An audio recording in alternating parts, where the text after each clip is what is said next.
तकरीबन शाम का वक्त, ढलता सूरज, दूर उफ़ुक़,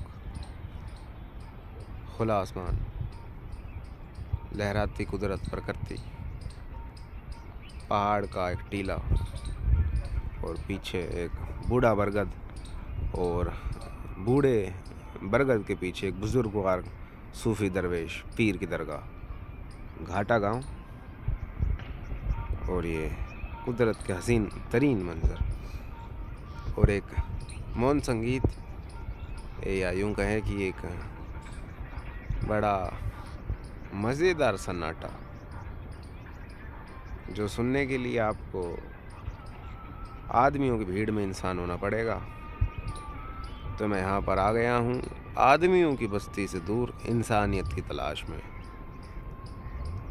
पीर बाबा के सामने एक अदना फ़कीर, बड़ा कमाल का है।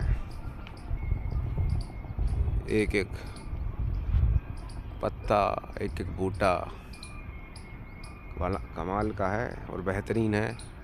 या यूँ कहें कि मीर तकी मीर का एक शेर, मीर साहब कहते थे कि पत्ता पत्ता, बूटा बूटा, हाल हमारा जाने हैं, जाने न जाने एक गुल ही न जाने, बाग तो सारा जाने हैं।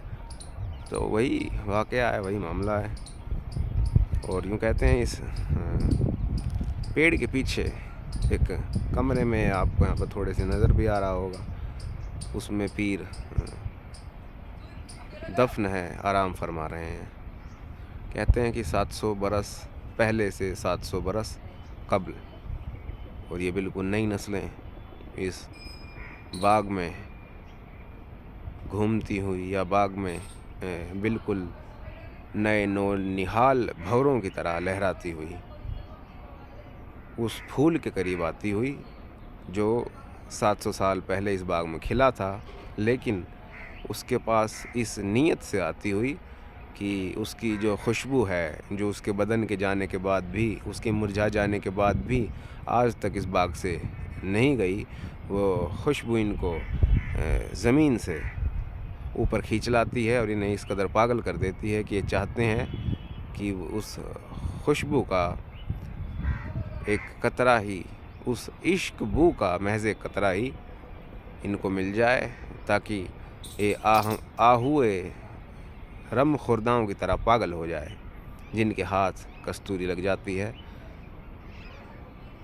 उस कस्तूरी की महक इनमें बरकरार रहे, उन गुज़रे बुज़ुर्गवार पीर की तरह। तो आप भी आएँ, अगर आप आना चाहें, आदमियों की भीड़ से दूर, इंसानियत की राह पर, एक बुज़ुर्गवार पीर के करीब। घाटा गाँव, एक अजनबी शाम।